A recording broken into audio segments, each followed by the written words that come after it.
Hello everybody, it's Linda Faulkner. I'm a Stampin' Up! Demonstrator at www.crafterinspired.com, and welcome to August Stamp Club.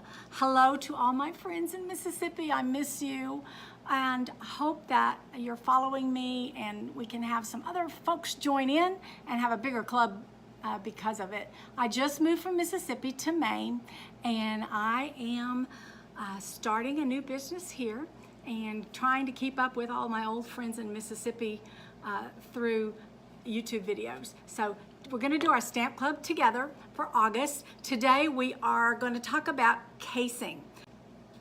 I have so many customers that say they can't design. They have to depend on me to do it for them, which is great. I love doing that. But I'm going to give you a little secret today.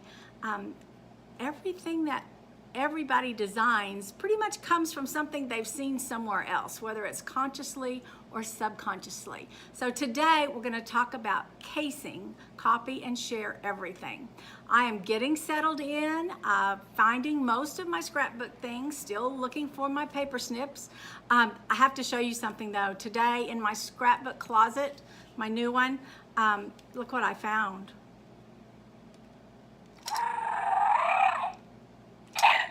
My granddaughter has been leaving little surprises for me all through the house. So I never know for sure what I'm gonna find, but I was greeted by the dinosaur today.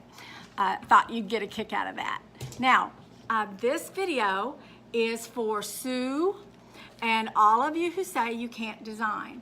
I started with a card that I found, and here's the picture. It may be backwards, it won't be when I switch the camera.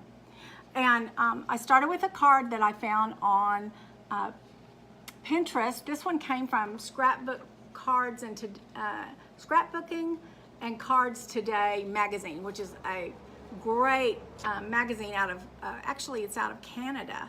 There aren't very many of them left. So this is what I'm starting with, and let me quickly show you what I'm gonna show you how to do. From there, I went to this. And from that, I went to this. And from there, I went to this. And then I made this card. And these are all using that same design. All totally different. So let me turn the camera around and I'll show you how to do it.